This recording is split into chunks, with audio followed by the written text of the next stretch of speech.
杜英 B 的话，他以前是京东的中单嘛，我觉得我跟他的区别的话，是我比较喜欢用 carry 的英雄吧，然后他比较喜欢用那种辅助队友的英雄，带节奏的英雄。这次面对他的话，可能我也会选择一些帮助队友的英雄吧。I think that Doinby would probably say that he picks characters that also help the team, but also can carry the team. I feel like when he picks like an Aatrox in the mid lane, probably to kill people at the same time. I don't know. I feel like Yagao threw the first stone right there, locking in his Zoe, which disrespectfully was left open. That's true. And of course, he made them pay for that, because I feel like a lot of that game really started in that mid lane. Yes, SMLZ's itemization to try to skew the bot lane in favor of Rogue Warriors, but the rest of the map was just hemorrhaging. Yeah, he definitely said maybe have picks that will help the team. That was definitely, I want to kill some nerds.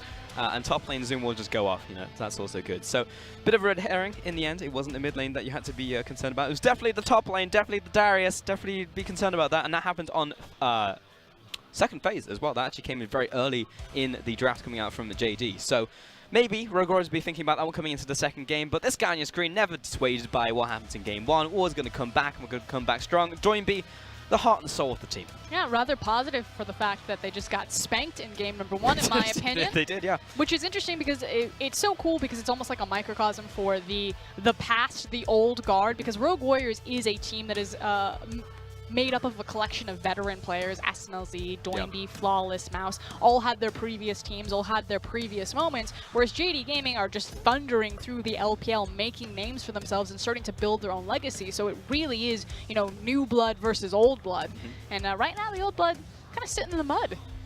Yeah, can you teach an old dog new tricks? I don't know. Well, I mean, like, Doinby's definitely changed his hair, that's one thing. He's now like Doinby. But this, remember, this is an old team as well. If it means anything to anybody, it's going to be the mid laner for Rogue Warriors. SMLZ, I mean, he's SMLZ, he's feeling fine, but it's Doinby who is the one that you have to watch, and whether his mental state does maybe shift as the series progresses. We are, of course, looking for 3 games right here. I would be sad if we just had the 2-0 and it was just all over.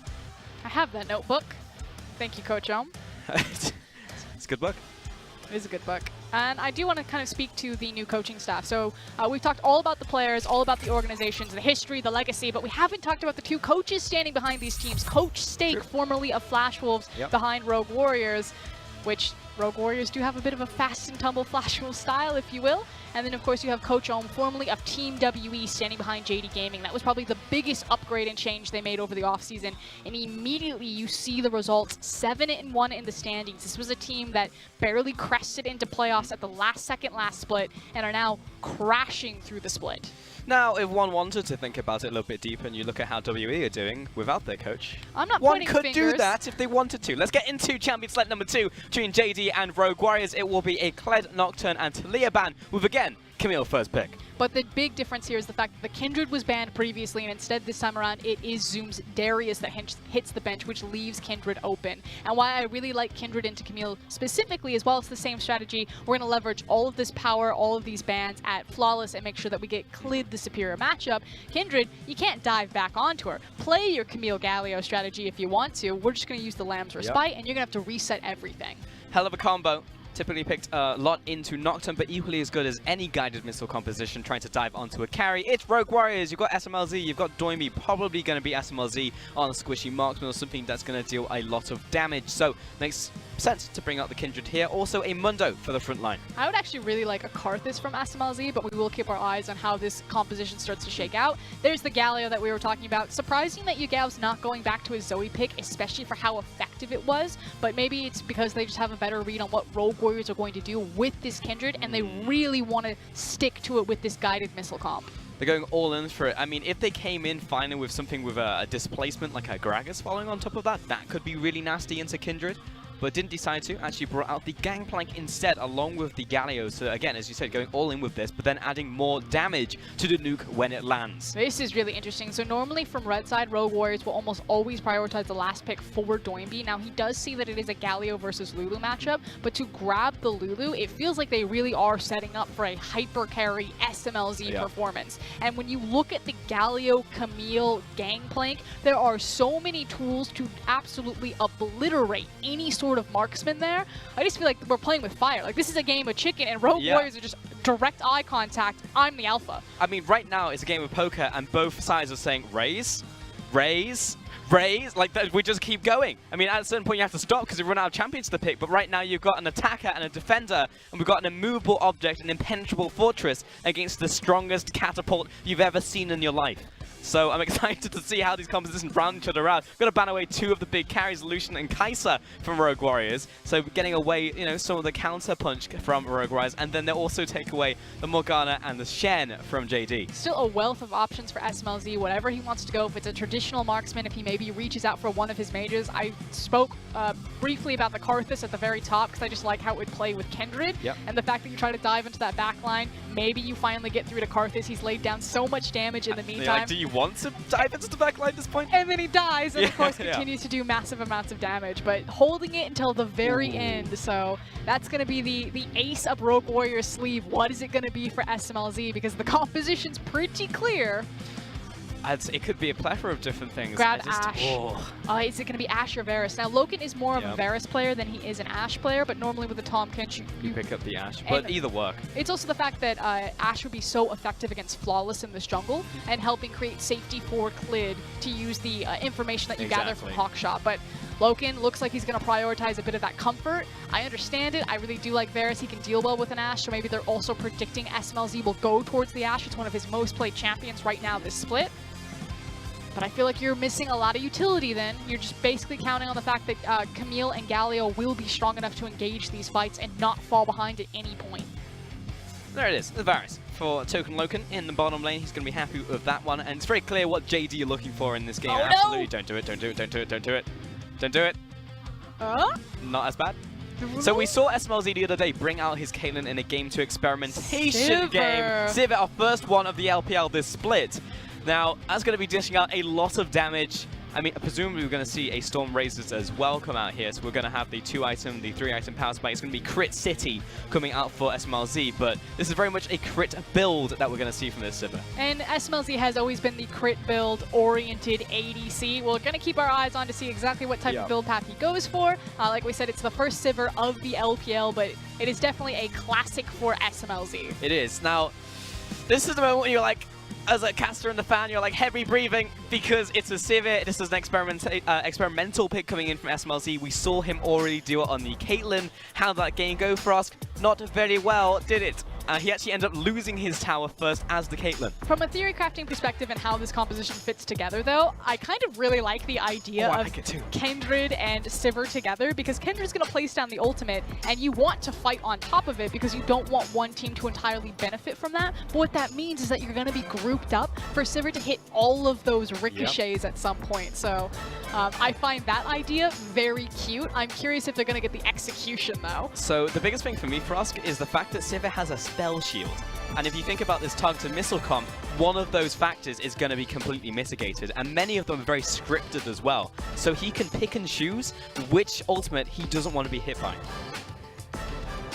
Yeah, I'm just going to buckle in for this one. It's pretty great. I love it. I mean, we're talking about the fact that it's an impenetrable composition that they're trying to build for themselves. And also the Sivir ultimate, I feel, can be used in a way to push forward. And then when it's like, okay, now is our time to plant our feet. If you think of Bastion from Overwatch, like you're trying to get as far forward as possible, at least the way I play, and then plant your feet and start spraying people down. That is basically what Rogue Warriors are going to do here. And JD are more like, I can't think of a champ, maybe Doomfist. They're going to jump in and try and just blast them. I mean, the fact of the matter is that people have been experimenting with Kled on the global scene, and like, I can't quite get Kled to work in the same way that Rogue Warriors got it to work with. And it's not just the fact that Doinby understand Kled's matchups and his individual mechanics, it's also what Kled means for Rogue Warriors as a team. You saw them chase down JD. Yep. This is like a bar fight type of team. You say one thing bad about their mate, suddenly there's 5 people coming out of the bushwork to take you down. Yep. Sivir is effectively that same thing. If you catch one Rogue Warriors member out, did you really catch them out, or are you about to get run over and run down? It's the special sauce, man. It's the secret ingredient. As Poe said, there is no secret ingredient. It's just the fact that you think there's one. Let's get into game here. Game number 2 in Shanghai as I hand it over to the crowd.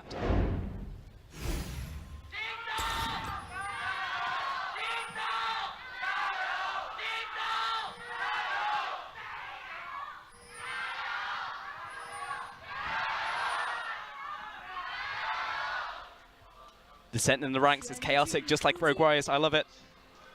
I hope Dwayne's girlfriend is in the crowd, because he's definitely going to need a bit of a pick-me-up That's true. Maybe he got a text. We'll find out. if they want to get to game 3 here. Because again, right now, series led for JD Gaming. Old versus new. The Revenge Tour. I just heard that it was actually Doinby's girlfriend leading the chant. I thought so. So she's there. Hey, there you go. That was my tentative. Front I don't and center. really investigate too It's heavily the same into sign. players' girlfriends. SMLZ. This time we got it the right way around. I love it. Fantastic. Located in the bottom lane, he's going to be on his Varus, so he feels very confident with his pick. Now he is against Pizza Delivery Sivir.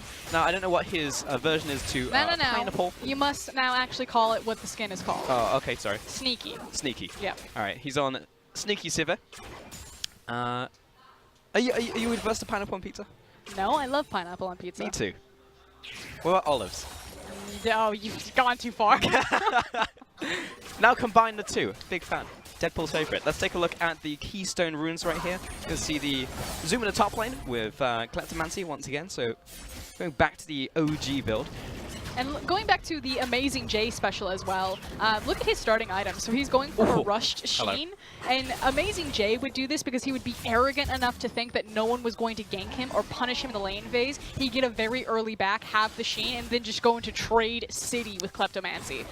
But it's the fact that he took Klepto, started the Sapphire Crystal, doesn't have Grasp of the Undying, and doesn't have any sort of defense. Like, this is just Zoom looking at Mouse and being like, you're the dog now. Yeah, I mean, let's be honest. I mean, A, in Game 1, Zoom was an absolute monster. He's feeling it in this series. And 2, I find it actually very funny the fact that Amazing J was like that, because he's historically not good at his laning phase. He's about team fights. And he would be like arrogant enough to be like, I'm going to start Mana Crystal. Hey.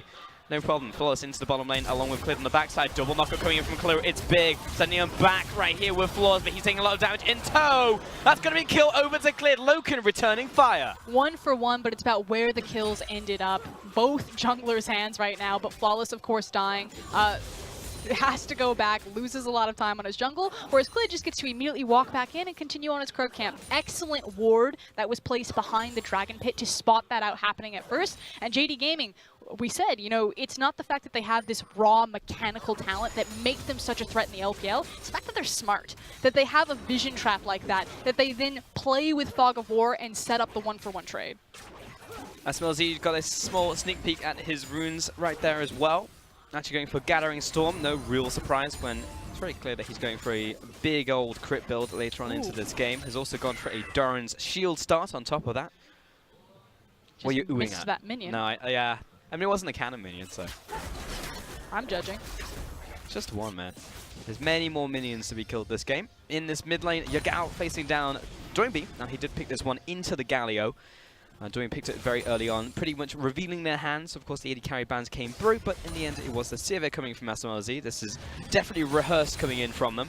And if you want to see one of the greatest Galio players in the world and one of the greatest Lulu players in the world, you are tuned into the right stream. Now, it's no faker Lulu or Galio, but Yagao and Doinby are certainly up there. This was 2 of the champions that they both made their namesake on. It goes all the way back to the QG Reapers for Doinby. It was Morgana and Lulu that he was known for, this secondary support mid laner. Of course, now he's diversified his pool a bit more. He plays the Kled, he plays more of those carry-oriented champions, but this is all about empowering little Flawless.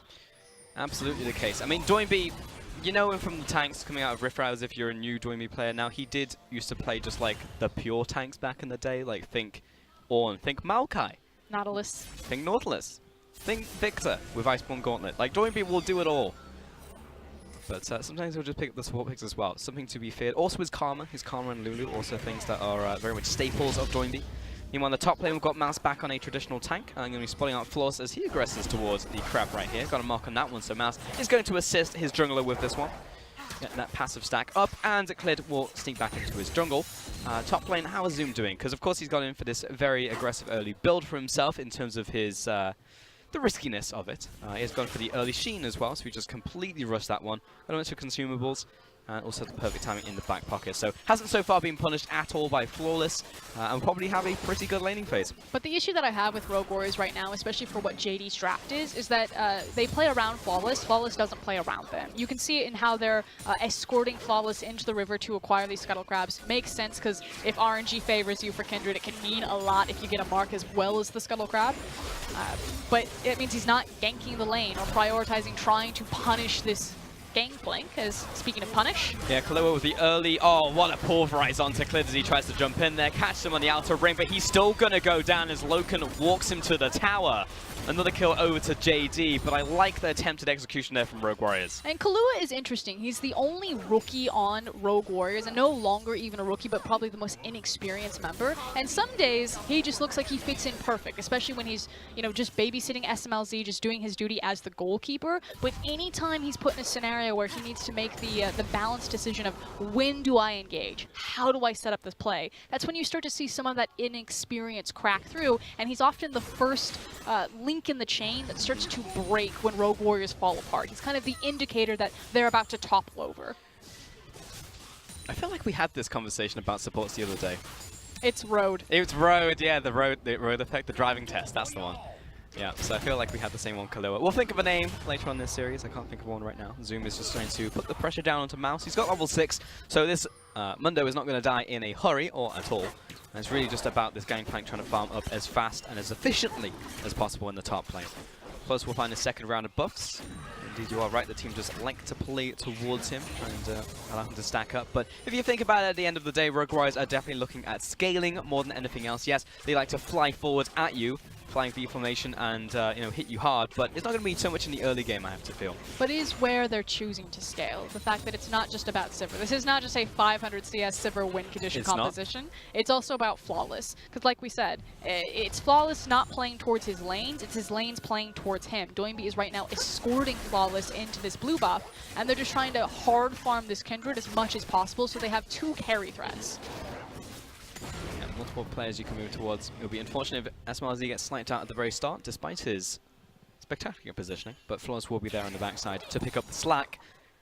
Bottom lane, pretty equal across the board, honestly, in terms of CS. Some advantage in the mid lane too, Doinby, as to be expected in a ranged matchup right here. And Yagao's also back towards the mid lane. Now, he does have the TP and ultimate available. Loken has the same. Zoom is going to get his shortly.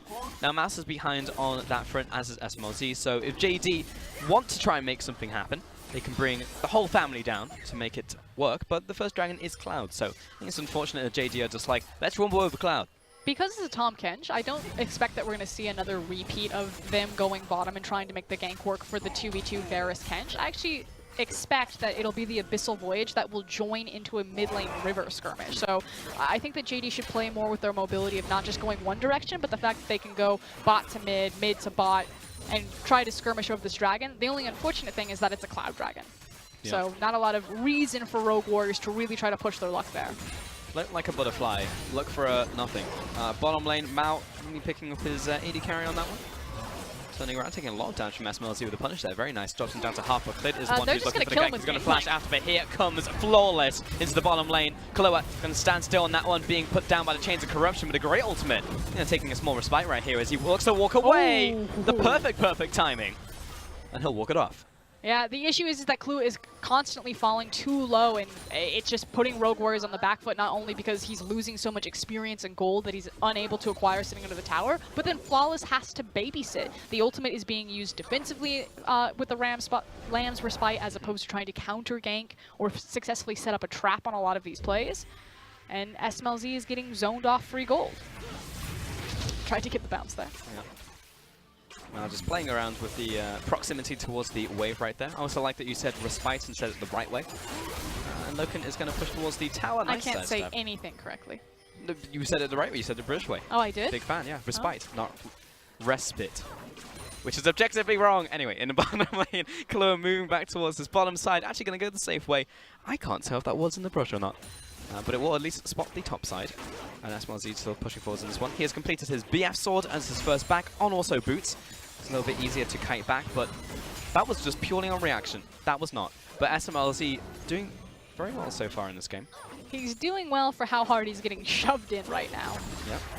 Yeah, denied. Tahm Kench, fun champion, love him. Fun lane, to be honest. Loken very adept at this champion as well. Top lane, Farm City. A farm simulator, and Zoom has put many hours in this one. Classic Mouse. They're gonna dive. Top lane, yeah, they're actually pushing up this wave, using the Burning Agony to constantly push this one to the tower. Flawless. They don't have Lamb's Respite, so they're doing this entirely off of Doinby and Mouse. Pushing in, over the wall. Here comes the teleport early. Looks good from JD as long as Zoom can survive. Perfect timing on this one. He's also got the ultimate coming in from Doinby. Yagao pushing forwards, but no way to taunt them down without using his flash, which he'd rather not. And Clid also coming in from the bottom side. If he was closer, maybe we could have seen an ultimatum, but for now, everything will fizzle. And we talked about how Rogue Warriors, they know what type of play they should be making, but they don't wait until all of their ducks are in a row to try to force it. So again, doing that without having access to the Lamb's Respite, the fact that it had to be used defensively to get Kahlua to safety with the initial Gangplank ultimate, stalls everything out there. It's now a tempo trade. It was Rogue Warriors on offense, they're now on defense, and JD Gaming get to walk up to the Rift Herald. Exactly. Also, Flawless didn't have his Lance Respite on that one, as you mentioned, so it's a little harder just to throw it down and be like, okay, now is the time to die. But Clid will actually get advantage over Shelly right now. We'll pick this one up, so it's more tempo over to JD, ready to be cashed in. And JD Gaming are perfectly fine. We talk about how Rogue Warriors sit here and just like, this is fine, we'll stall out, we'll see you at 500 CS, boys. Which, again, I don't think this composition is about 500 CS. Okay. I think it's about first item Sivir, run into a team fight. I'll see you at 500 CS. Oh god, no. But JD Gaming feel just as confident to do that. They're winning all of these lane phases. Yeah, no, it's working out well for him, apart from mid. Doinby definitely has a sizable advantage over Yagao, But he's able to rotate. Even just in the CS though, but he's not able to really get unlocked. That was the first time that we saw Doinby kind of roam around and try to make a play happen up at the top side, and Yagao was right there and ready. Yeah, ready to receive. He didn't even need to respond with his ultimate. So. Well, he did have to respond with TP, but understood what was happening. Yeah. It wasn't a delayed TP. Yeah, also the thing that he can respond in multiple ways. Like, teleport's going to be a third off cooldown, but he still has his ultimate. Speaking of responding, they have found their window. Whoop. Loken stopped. Has his map. Yeah, he's aware that there are many people off the map right now, so this he's is not going to go for it. Rift Herald, though. Yep, there it in goes. Mid lane. This is going to be at least a one-tower push. No one's recalling. It's a game of chicken, but one team has Shelly. They need to race back towards that mid lane now. Yeah, this is great. This is at least out of turret. But the real question is how ballsy are JD Gaming going to be? Are they going to continue to charge or just let Shelly get... Oh, no, they're going to rotate top! Oh, denied. It's a Cloud Dragon. Huge trade up for JD Gaming here. Okay, yeah, they don't choose to push in mid, but move towards the top side of the map. They'll get the top tower. That's going to be a Cloud Dragon using two members to do this, Flawless and SMLZ. Rotation into the jungle, lots of deep vision. So this is going to be two towers to JD. And all this pressure on top side. Next dragon's going to be Infernal. Rogue Warriors, I mean... Yeah, they were praying to the god of RNG. Unfortunately, it kind of screwed them over on this one. Yep, big trade up here. And the fact of the matter is now you have so much potential to rotate and unlock. It's just that bottom standing tower. And that's 2 games in a row now that JD Gaming, the last tower to break, has been the bottom one. So credit to SMLZ and Kahlua. Yeah, they did not get the same type of advantage in game number 2 than they got in game number 1. But they have been able to hold their structure, whereas the rest of the map is collapsing for Rogue Warriors repeatedly. Oh yeah, they held the line for certain. I mean, think about the amount of times that Clid moved to the bottom side. Yes, Flawless was there to counteract multiple times on top of that, but still, he was there consistently. Damn, I didn't see what Gangplank was on. Gangplank is 15 minutes in this game, and he has a lot of items. Yep. Both of those statements are true. He does have Triforce and the makings of a Sterix Gauge. We are about to crest 15 minutes. Right on clock. Well, he's technically a little bit ahead of it. Yeah. I just want to see how the Banker Plank is doing, whether his investment has paid off. But yeah, he is in good shape, and so are JD, just in general, to be honest. Bot lane has hit the Guntu's Rage Blade, top lane's in a strong place, early Rod of Ages as well coming in from Yagao. I mean, the fact of the matter is that when your Gangplank is this strong at this point in the game, you just feel so liberated that you can start a fight anywhere, especially with a Galio and a Camille and an Abyssal Voyage. Sure. JD Gaming, they should have complete control over this map, and for Rogue Warriors, it's just finding the available pieces of farm that kind of funnel into them.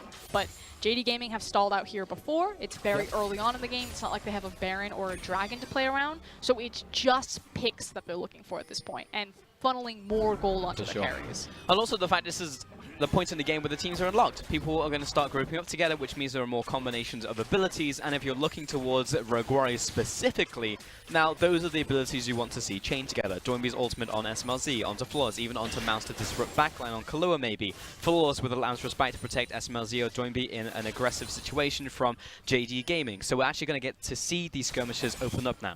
It'd be a bit disastrous if Rogue Warriors started a fight. Now, it's a bit better because Mouse's TP has just come off of cooldown. They know that they have a slight TP advantage, but still dealing with JP ult. Flawless, do not press your luck.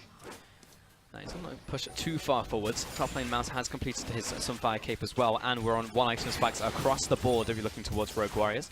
But they are poised and primed to react to a potential engage coming up from JD. Now, we have to remember this is a guided missile composition, and there is a payload at the end of it as well. But JD Gaming aren't looking to fight right now. They know that there's a TP discrepancy. Yeah, they have the GP ultimate, and they feel confident finding picks or skirmishes on the map, but they don't want to group up for a 5v5. And they're playing this beautifully in the, I'm going to call it 2-3. They've essentially got the protection of Varus to just hold the line mid, and then it has allowed them to take the bottom tier tower pretty much uncontested. SMLZ is way behind the curve. Call that styling on Mundo. That's what we're going to call it. Top lane clearing out this wave using the GP ultimate. SMLZ is going to get some mana back. Thank you very much. Mid lane is going to be pushed in by Mount Loken no and response Yagao. here. There is absolutely not. Rogue Warriors are not very good at tower defense. They haven't played those games. They only know how to kill people. Top lane's going to go down, but JD again trading up. And we now need to reevaluate. Coming into this, I looked at JD Gaming. All of the stats say that they are a skirmish-heavy, roam-heavy team. They like to take kills, and that's how they snowball into towers. It's just Rogue Warriors that are paving the way for victory in blood, that are looking for kills and then transitioning into objectives. JD Gaming just outsmarted them across the map. Yeah. I was going to say, Frosk, you promised me that these teams would be paying for stuff in blood. That's not happening right now. And I don't know if towers bleed, but there is the statement or the saying, you know, drawing blood from a stone, and that's just not a thing. So I feel like I've been lied to. It goes back to this idea on the desk that why do you need to respect JD Gaming? It's because they're not quietly ascending through the ranks. They are storming through them, leading that cheer that we hear at the top of their Shanghai games, and they're continuing to evolve. This is not just a one-trick pony type of team. They will be the next great thing, and now it's a question of how deep are they going to go in playoffs? Great question. I mean, that was also the question we were posing to a team like Suning Gaming not so long ago, right? I think JD Gaming are just on a completely different level from Suning. I mean, they are. Suning are impressive, but JD are... They're something else. They're right now. Yeah. Suning are one day. They are, and maybe they're also a team in a couple splits, you know what I mean? Like, they're a team who are definitely growing still and have gone on a very linear trajectory, whereas I feel like JD's growth has been exponential. They've just been getting stronger and stronger very, very quickly all at once. Rogue Warriors pushing in from the bottom side. Reminder that JD Gaming are the only team to take down Royal Never Give Up this split. It's just me, just kidding. Everyone's here from Rogue Warriors, the whole gang. Cleared, caught within the wolf zone. But Rogue Warriors will just get a bit of chip damage. Look towards mid lane. No. But this is a clear example of the difference between the teams. The fact that JD Gaming have parked Loken and Mao here, that they continue to hold the line mid and then allow the side lanes to really find access for JD Gaming, whereas Rogue Warriors are like, we need to break this stall, we need to force them to fight us. Okay, Floss over the wall. Will be called out by Clid once again, but maybe Clid is caught out because now you're in the respite with us. Here comes Galio, but it's 1 by 1. And Dory's on the backside, delivering right now. Flawless is low, and SMLZ is zoning 2 by himself. Zoom flashes forwards, tries to find Purchase, but cannot. Mouse on the front lines. He will not die. He is a tanky Mundo. And Mao, he gobbles him up, spits him back out, and that was food poisoning. He will go down. A kill to Rogue Warriors. I cannot believe that Clid survived there. It was so well played from both teams. Ultimately, though, Rogue Warriors the big benefactor on the back of Mouse's Mundo, which then leads into the Infernal. But I have to think, you know, Rogue Warriors, they didn't start that fight knowing that the Infernal was going to spawn, knowing that they were going to win it, and that it would just give them a free objective. They frankly just got lucky because they were able to react better.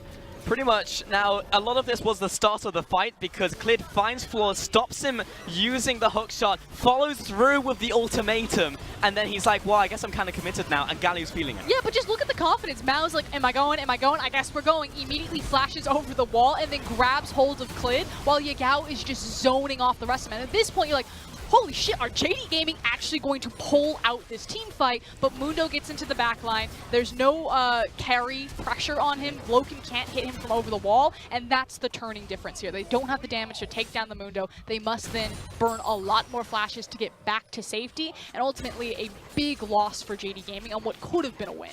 I mean, frankly, Frosk, I was looking at that, and Dragon Ball Z was really what was screwing them, basically. Because you look at JD, and 2 of the members aren't even involved in the fight. And then Loken moves in first before Zoom, and SMLZ's like, hello. And then looks for the 1 versus 2, and he blocks both of them. At no point, I feel, ever in League of Legends should the AD carry be able to block a top laner and another AD carry from entering a fight. scary thing then is also that all of the flashes were burned. And so if you think about AD carries trying to zone people out, that's not going to happen again because none of them have access to flash. All of JD Gaming, and it's right before the Baron. Like a very important fight could happen in the next 3 minutes. We'll see if the teams try to stall it out for these flashes to come back up because JD Gaming, massive targets thrown over them. They are so brittle right now. Very, very unfortunate. And this is Rogue Warrior's time to strike. In the jungle, you've got 2 items complete. Bot lane the same. Mid lane about to get there. Oh, in fact, he's actually already picked the Ardent Center. It's actually top lane the ones that is a little bit behind right here with your mouse. But Rogue Warriors are ready to rumble no matter where it is. And JD are looking at ways to make this composition work. I think what will happen is that JD Gaming will continue to play kind of their... Oh, well, I was going to say 1-4, this is a way. But they've caught someone. Join B, early ultimate, doesn't find the knock-up, and on the front lines it's flawless. Oh, he doesn't even get the respite down. Here comes the ultimate out from Yagao, and this is disaster mode from Rogue Warriors. They have no way of escaping from this one. Kahlua down to the Unbreakable, but he will be broken today. 2 kills to JD. Now, I thought that JD Gaming were going to take it easy. They're going to wait for their flashes. No, they are looking to strike. They are hunting Rogue Warriors down, and that confidence that was missing in game number 1 is now suddenly here in game number 2. Huge shout out to Mao on this Tom pinch. Rogue Warriors find him in rotation. SMLZ is pushing forward as he got Mouse in front of him. Perfect timing, buying some time. And Mao, here comes Zoom. Low on the health bar, but has the great health to support him. Zoom clearing out the minion wave before they hit the tower, but SMLZ, he will hit hard. Chased down, it's all about these cleavers. Misses, goes wide, but Zoom still chased down. SMLZ's passive is making it happen, but doesn't find the spell shield on that one. Zoom kiting back into the bottom side of the map, but he finds the pizza. Special delivery. Stepped up a little bit too close, and Rogue Warriors showcasing that there's still some bite left in them. SMLZ starting to get closer and closer now, sitting on 2 items, more and more confident on the Sivir, and showcasing why it is a signature pick for him. It is. It's been a while since we've seen the signature, but it's still there on the menu. Top lane, though, Doinby caught by himself, caught in the Justice Punch, and the full combo from Yagao. And just not expecting the Abyssal Voyage. I think at most he expected that it would be Klid and Yagao. It was pretty clear what was going to happen. And just a big mechanical error from Flawless there to not get the ultimate off. That could have been the make or break difference. I wonder what happened there for Flawless, because he was rooted, well, not stunned. If you look at your keyboard, between E and T, there's a key. R. Push it. Right. Because nowadays, Kindred, when you press ultimate, it just drops it beneath your feet. Even if you get into a situation where there's a big window. There's a big window that you can press that button. It's called your health bar. You should That's be the window. Keeping track of everyone's cooldowns. Yep. Unfortunate. But still, it didn't turn into anything for JD. I thought maybe it was going to turn into a Baron, but they looked to rotate towards the mid lane, and Rogue Warriors look for a trap with 3 people. Cool. Now, this is a little bit scary. Just we hit might top be pitch. finding the we might be finding the 1-for-2 special. Oh, following up onto Loken. He was looking for the sneaky play right there. Meanwhile, Klid, he's found SMLZ, but I think it's the other way around right now. Loken getting chased down by Kahlua. He's saying, "Where's my team?" Because Yagao will kill Kahlua on the front. Mouse is still chasing down. The pack is split, but SMLZ cannot find anything right now, and Zoom is behind them. Heroic exit, and I'm with my team. JD lose no one. And it's just Zoom who has to hold the Baron right now, which is why he's playing around the control vision, because that could be the threat that Rogue Warriors go for, and there it goes. Now it's gone. No more Baron threat. Teleport. Uh-oh. Uh-oh. Uh-oh. Zoom's closing from one side, Yagao from the other, and Flawless is stuck in the middle of you. Oh no, he dodges the taunt over the wall, and he's got Doinby there with the speed up as well. I'll take these crows on my way out. See ya later, nerds. And Mouse just gives a little hello to Zoom. Give me that replay. I must talk about Loken. Loken used to be one of the worst ADCs in the league. He used to be statistically one of the weakest there. He was constantly falling down. There was a reason why JD Gaming were rotating through the bench. He was the reason why JD didn't make their playoff run when Doinby was on the team, when Doinby was playing the best that he almost ever has. But watch Loken. Now, Kahlua does make a big error. He doesn't time it correctly. Loken is able to get out, and keep watching him. He stands his ground. He's in the corner. His team flashes to him. He kills Kahlua, and then Mao flashes him to the other side. And yes, You can say, but that was more Mao than it was Loken. I'm going to give it to both of them. This duo has turned JD Gaming's performance around because they actually have a 2v2 they can count on. Yeah. I'll tell you, I was looking at Kahlua and Mao in that fight, but we're going to have another one right here because Yagao is the one kiting backwards. He's found the taunt, but he needs Mao right now. Dragon's down. It goes to Camille, but Mao's getting chased out. It flashed forward from SMLZ. Who's smiling now? I'm putting one on yours. 2 more kills to him as he looks to chase down Zoom. Respite is there. He's going to find the heal. Mouse by himself. He's going to fall to Loken. Too far in front of the team once again. Mouse reading from the wrong page. And the fact that Loken is able to kite out these fights, I feel like this is a war of attrition between these two ADCs. SMLZ getting very aggressive, doesn't have access to his flash for the next team fight. And we keep saying this. This feels like this is going to be a single team fight game around the Baron. So far, they've gotten away with 2. It hasn't fallen yet. But the time keeps on ticking, and one of these ADCs is not going to be able to reposition themselves for the next fight. Yeah, T-minus 204 farm until 500 farm Sivir. I refuse to acknowledge that as a win condition. What happens when we get there, Frosk? What then? Let's take a look at this fight once again. And we kind of missed the start of it just because there's been so much action here. And I guess Kahlua just now we died know for the start free. of it. I didn't want to know the prequel, but they made it anyway. He had the high ground, let's just say that. Yagao is also going to get sniped off, I believe, before he gets his ultimate. No, he just doesn't have it available. Oh, unlocked. And the flash forwards from SMLZ, the classic. Zoom did a lot of damage in return, though. Rogue Warriors are just sharks. They smell blood in the water, and they just charge forward. They catch teams off guard. You never expect them to continuously be aggressive. They know no defensive play. No. They don't know how to block. The They best only know how offense to punch. is a good offense. And it's a damn good punch. Took out Korea. Okay, there we go. SMLZ's got 3 items. Just under 200 farm. No, it's a 7-5 right now in kills. JD are technically leading in kills and leading in gold, but Rogue Warriors, it seems like every time I see them fight, they're the ones coming out on top. Unless Loken is doing something, heroic in the backlines. But aside from that, generally Rogue Warriors are winning. But that is why Mao is so important to the responsibility of this team. You effectively have Mao and Loken, who are not necessarily the front line, because of course Galio and Camille are going to be jumping in, but they're going to be jumping into the back line. There's no safety net for Loken and Mao. They must actually just play this perfectly with their positioning and then slowly play front to back while their Camille, their Galio, and their Gangplank are trying to blow up the back line. So the execution of these fights is really fun to watch because it's like who gets to the back line first? Who survives the initial burst damage? Because I feel like in a sustained fight, the Mundo and the Kindred and the Sivir are going to come up trumps every single time. I mean, this is literally an impenetrable fortress that should be, theoretically impenetrable. Like, when everything comes together, Rogue Warriors should not die if JD are the ones aggressing. Lulu, Alistar, Kindred, Mundo. I mean, you literally cannot die in that. And JD, they have a composition that's find a target, kill them.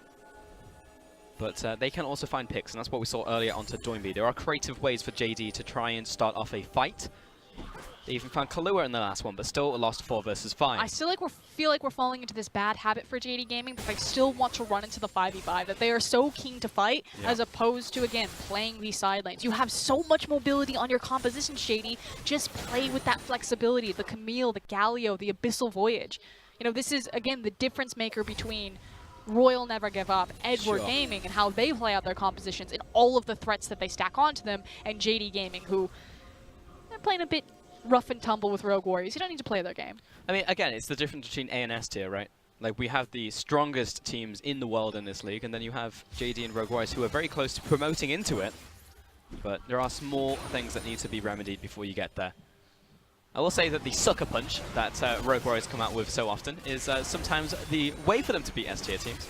And right here, it's definitely a struggle for JD to try and overcome it, because right now Rogue Warriors just like, just go mid, just take mid.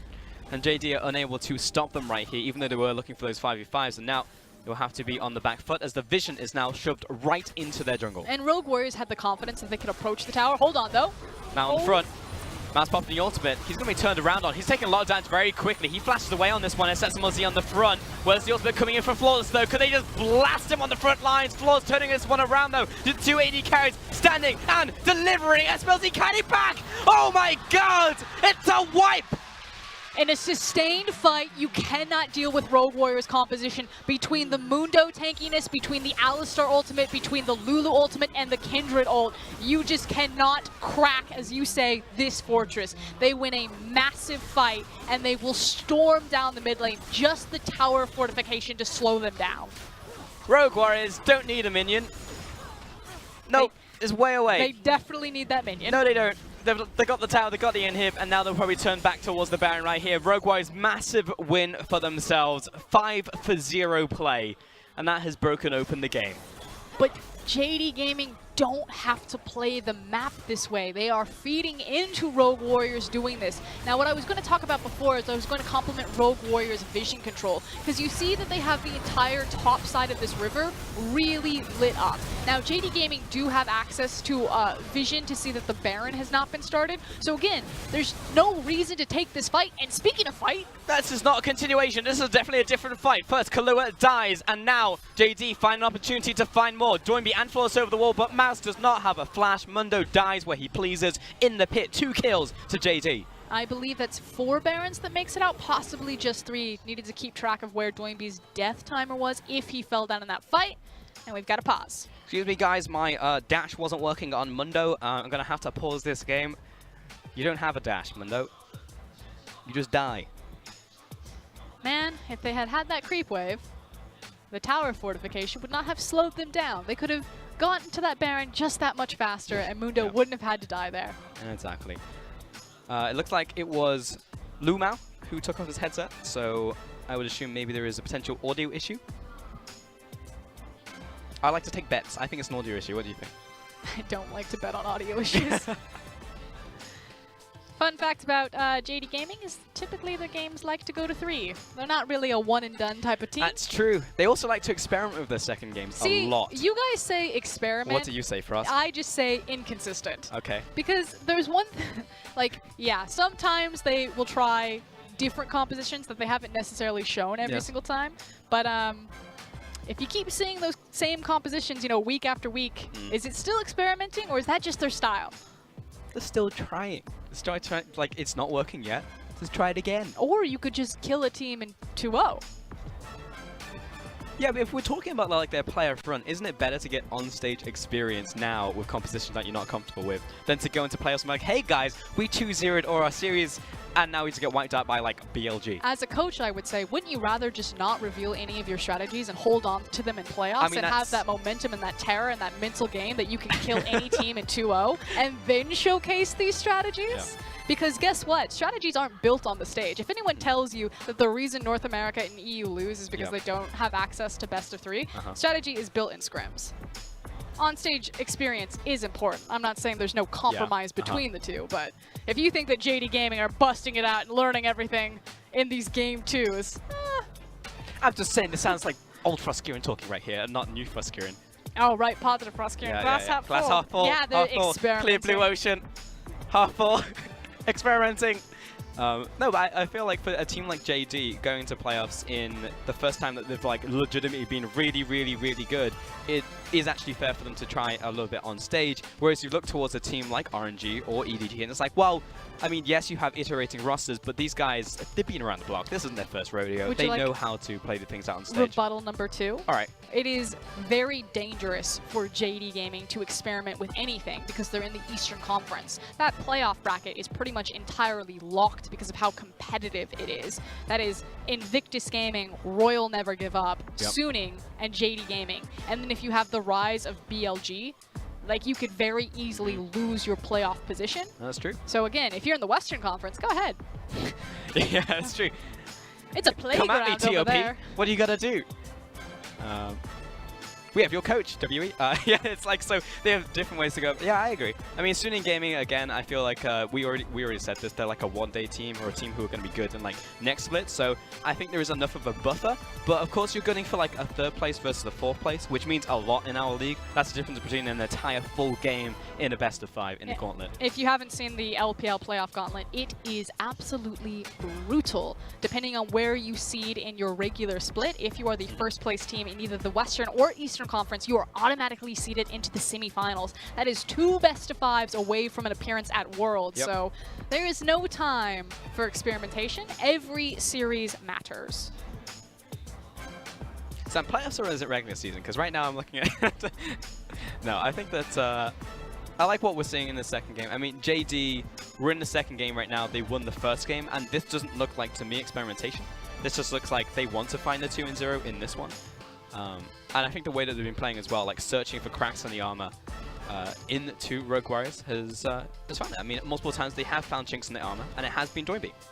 But the issue is that Rogue Warriors composition and kind of the gimmick that Coach Stake has assembled here is rather vicious. And I like the word gimmick for Rogue Warriors. I try to shy away from it from a lot of LPL teams, but they do have very creative either build paths or play styles or just identities. Clement likes to use the word shell in terms of compositions if you think of them as cores that you... Why shells? Like, can we explore that concept for a second? Because, like, we've been using it for a while now, but I don't understand why shell. Like, as in the aquatic term, as in, like, shellfish? No. It's like a hermit crab? As in, like, something that you would fill. Oh. Does that make more sense? I see. What are you filling it with, though? Well, when I was a coach, I would talk about cores with my team. Because that makes sense. I totally get that. So you have... Like core item build. Yeah, if you look at a composition, you do, okay, what is the core of this composition? So let's look at JD Gaming's composition. The core of it would be the Camille and the Galio. It doesn't matter what other champions that you put around those two, that is the core. And so from that point, you then identify, okay, what is our core good at and when is it good at it? Yeah. So you would say level 6, all in engagements. And then you could start putting your accessories around that core that peak at the same time. And that's how you find either a very well-balanced composition. So if your core is very strong at level, let's say 11. Okay.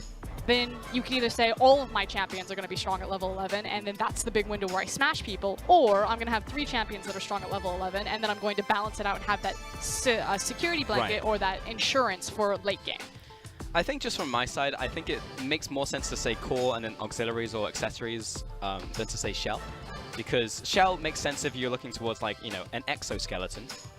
I just like assume a protecting comp. It's because of the communication channels that Clement has. Right. Because, you know, every team and every region is going to have different verbiage that they use. I'm just saying, where did it come from, right? Because, like, shell... telling you where it came from. It came from the LMS and the LPL. Yeah, but why did they say shell? Because shell implies something died first, and then you have the shell. Do you know what they call creeps? What's that? Remote soldiers. Remote soldiers. RS. Do you know what they call Baron and Dragon? Little Dragon and Big Dragon. Yeah. Dalong and Xiaolong. Yeah. I mean, every region's going to have different names, different translations for kind of the same concepts. Yeah, that's fair. I just want to know, like, the etymology and where they came from, you know, so I can fully understand it. Because I understand where core, like, auxiliary comes from, right? I mean, it just comes back to the idea of identity. Yeah. And that's something that I think that the LPL has a better grasp on than a lot of the other regions, is that their compositions styles have very clear-cut identities, and even more so that the teams understand them. At MSI, when I predicted that RNG would fall to Team Liquid but would never fall to Fnatic, it's because I knew Fnatic would never be able to out-team fight RNG, because at RNG's identity for that tournament, they were always going to go for the 5v5, and Fnatic could not flank, could not skirmish well enough, could not 5v5. Now we do have an update for you folks. There is an in-game issue right now that the head referee is investigating. So again, we'll be another couple minutes here. We don't know exactly how much, but you know, when we do, we'll send it your way, of course. But I can't give you an exact approximation. So it was an audio Soon issue. TM. In-game issue. So it could be an audio issue in-game. But I'm hearing in-game, so I'm assuming like a bug, that type of thing. Because remember, before we paused, it was coming off the back of a fight at Baron, so it's the potential that someone who died... Oh, woo! We're back into game. Because remember, Kahlua and Mouse died, but I guess it's been resolved, so we're all good. And catching us back up to speed, it was Rogue Warriors that escaped with Barons. I assume that they at least got 3 of them out. I'm curious if they got 4. I wish the camera guy would pan over to Doinby so I could see. Yep, nope, he's got it. Okay, 4 Barons got out. Where's the 4th Baron? Never mind, Kalua's dead. Oh. I just wasn't listening to you. I was like, but I just said Kahlua and Mouse died. But where's the 6th member? One day died. That's fine. 3 Barons on Rogue Warriors, cleared over the wall. Steal? See ya. Yep. Like a thief in the night.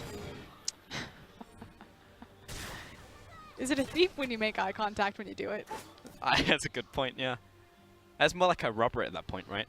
But then again, they didn't help him. It was a with gold. mugging. It was a mugging, yeah. But he didn't.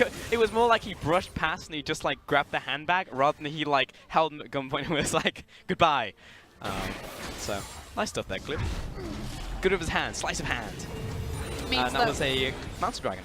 I mean, the important thing is not only do you get the dragon, but the fact that both teams were competing for it, so now we have access to the Elder. And with this Baron, it feels like Rogue Warriors a lot of the time has been eaten up on it, just them resetting their own map. And so they shouldn't be able to close out with this Baron unless JD Gaming just make a horrific overstay, which JD Gaming, if you've never seen them play from the back foot, they're one of the best defensive teams that we have. They are really good at drawing out games, at laying down red zone defense, and even the best teams like Edward Gaming have really struggled to try to crack this team open.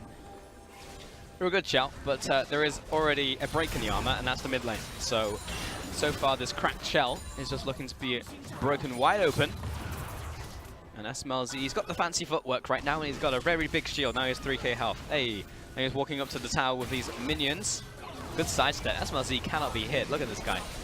He Possible just to land a skill shot. so much confidence, and it's really enjoyable to watch SMLZ play. A lot of people think about our hyper-aggressive ADCs like Uzi, and SMLZ's name almost never gets brought up. I don't know if I agree that SMLZ is the second best ADC in the league. I think it's still iBoy, but you heard Raz on the desk. Clement also believes that SMLZ is the true #2, and I guess he just doesn't really care. Yeah, I mean, top 2, top 3 is definitely in flux, but right now I'm looking at a damn good AD carry who just blocked a chain of corruption. They look pretty engaged, but cleared. There's nothing to follow up on, and Floss over the wall putting damage onto Zoom. Teleport in from the top lane. Mouse connects the briefcase with Zoom. He's not ready for this conference call. This is way too early. They're going to take down the inhibitor. Here comes the siege engine as well, the battering ram, if you will. And Rogue Warriors are going to translate this into the mid lane, into the top lane, take everything away from them, deal some major damage to this base. Zoom, he's stepping up. He's popping some barrels, but honestly, Rogue Warriors don't care. They're going to take yet another inhibitor. This is triple inhibs down. If they wanted to back away right now, they could. But remember, folks, this is Rogue Warriors. They're going to keep going and try and end this game. There's so much damage coming in from Flawless. Mouse putting stepping up once again, throwing out the briefcases, and again, where's the response? We're going to send in Clid. Clid's dead, and now Smuzzy's going to push forwards. Again, Yagao way too far away from the play. And we've got Mao helping out Locum, but he's already out of the fight. We're turning onto Nexus turret number 2. We're turning onto the Nexus. Flawless capitalized the L. Emphasis on the L for JD. That's going to be game 2 to Rogue Warriors. And Rogue Warriors make me eat my words right there and end it on the Baron. Such an aggressive team, forcing forward, blood in the water. Because you look at all of the wave clear that JD Gaming have, all of the tools to start the fight. The fact that SMLZ was tanking tower and JD Gaming just sat idly by. Don't know how to deal with Rogue Warriors aggression, and even in the LPL, it catches our teams off guard. It does. It's relentless, and it's punishing, and it's devastating coming out from Rogue Warriors. They're going to bring us to 1-1 apiece right now, and that was, again, as we were talking about in the break right there, the pause, that JD, I don't think this was them experimenting. I think this was them legitimately trying to find a way to crack open Rogue Warriors. And hey, for a large majority of this game, they were leading, even by a small margin, up to 3k at one point, JD. But it was that massive, massive splash that you see towards the end of the gold graph where Rogue Warriors turned it on. Just the fact that Rogue Warriors got to use the gimmick of their composition, they are unkillable, and you see the huge swing. It was a single team fight. Look at the damage that SMLZ was able to put down. But who are you going to kill? You got Lulu Ultimate, Lamb's Respite, Mundo, Alistair ult. There's no viable target there. Nope, no there is not. And even if you find SMLZ, he will block you with a spell shield. We saw that at the very end there. The block onto Loken's ultimate. Fantastic. On reaction as well. SMLZ is at the top of his game. And I think that means that JD Gaming need to recognize that they cannot beat Rogue Warriors in the even 5v5, that they must do it in the lane phase. And so I want to start to see them change up their champion and matchups and go back to empowering Zoom, trying to get these big 1v1 snowballs. I agree. I think that there's multiple members on JD that you can actually empower on this squad, and I would love to see what happens to Spot on Zoom, because I think he can make it happen. He can make it happen in the 1v1, and also team fights from what we've seen in this series as well. Well, for now, it's going to do it from us. We're going to send it back to the Alistair. So take away Dom and Rasputin. Back from the dead, Rasputin, I see. returning to the desk to talk about League of Legends. I'm a handsome devil. That's what I am. That's exactly right. So let's get into what happened in this game in Picks and Bans.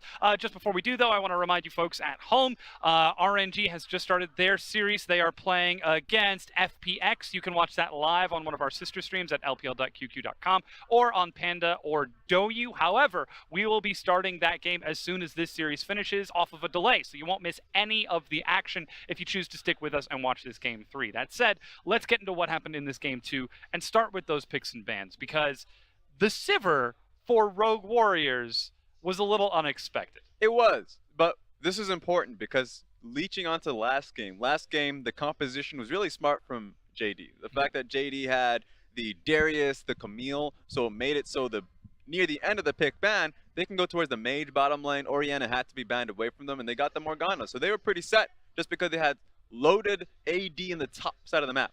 Darius gets banned, so as a result, they ended up picking a GP so they get that same option. Yeah. What was interesting is that now you have the Sivir as a direct counter towards the Varus, in the sense that you don't get poked out as heavily in lane. You can scale much harder in the matchup. But at the same time, if you look at the JD composition, because they have a GP in the top side of the map, they don't have a tank.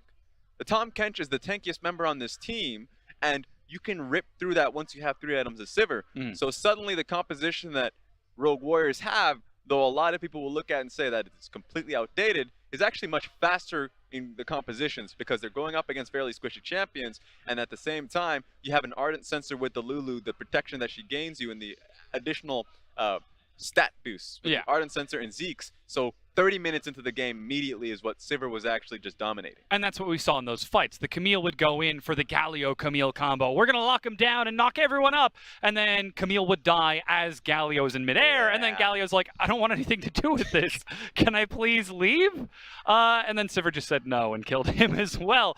But that we saw Rogue Warriors with that Sivir adaptation lit up means that Rogue Warriors, maybe they're a little bit more prepared for this set than I think we originally anticipated. They still focused that bottom lane, but then they brought in that adaptation by denying the strong jungle just with that Sivir. It just showcases that they're very headstrong.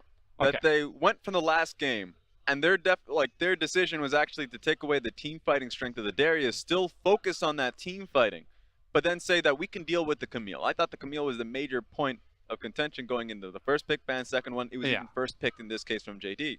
So they said, no, we're going to out team fight you. We're just focused on the fact that get all the minions onto SMLZ. He picked up both the bottom lane wave, top lane wave. He was on every wave, and a lot of the beneficiary was him. On a Sivir, so he gets all that gold. Yes, and it was the Mundo that was actually losing out quite a bit in the life of Mouse. So it was insane to see that he was able to speed up the farming process that quickly.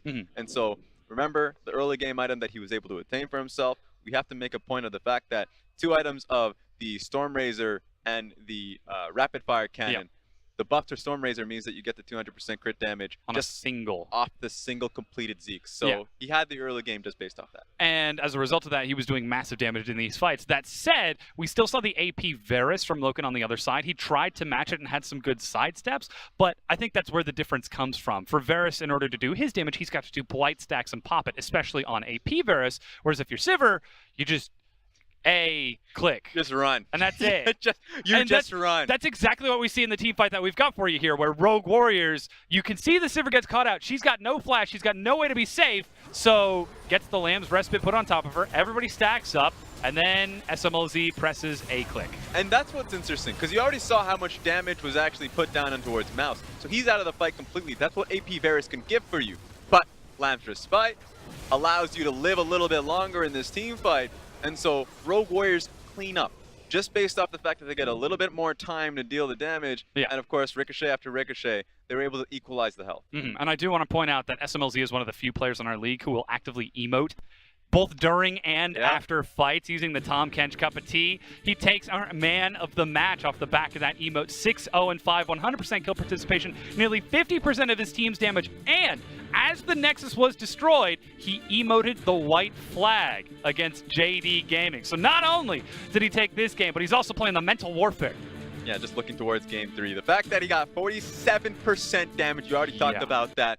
Just another Sivir composition, you know. Just go get your mind way back into Season 3. It's fun that you can get to that in this season here. Yeah, we're still seeing that again. That said, we've got that Game 3 coming at you. Don't go anywhere. The LPL will be right back. 登峰造极，方可声名远扬。侠盗勇士志在威震四方。